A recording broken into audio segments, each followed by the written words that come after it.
আসসালামু আলাইকুম। শুভ নববর্ষ। আমার নাম মারিয়া শেখ বুশরা। আমি একটি কবিতা আবৃত্তি করব। কবিতার নাম বৈশাখ আসুক শান্তি নিয়ে। লিখেছেন কবি এস.এম. বিল্লাল। বৈশাখ এলে ধানের শীষে হাসে বাবার মুখ, নতুন ধানের সুবাস পেয়ে মায়ের মনে সুখ। বছর ঘুরে বৈশাখ এলে হাল খাতারি ধুম, আম কাঁঠালের গন্ধে মাতাল পান্তা ভাতের ঘুম।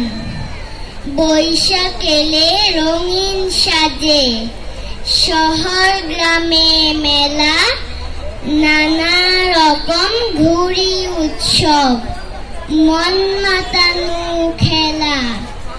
বৈশাখ আসুক শান্তি নিয়ে সারা বছর জুড়ে হানাহানি রাহাজানি থাকে যেন দূরে।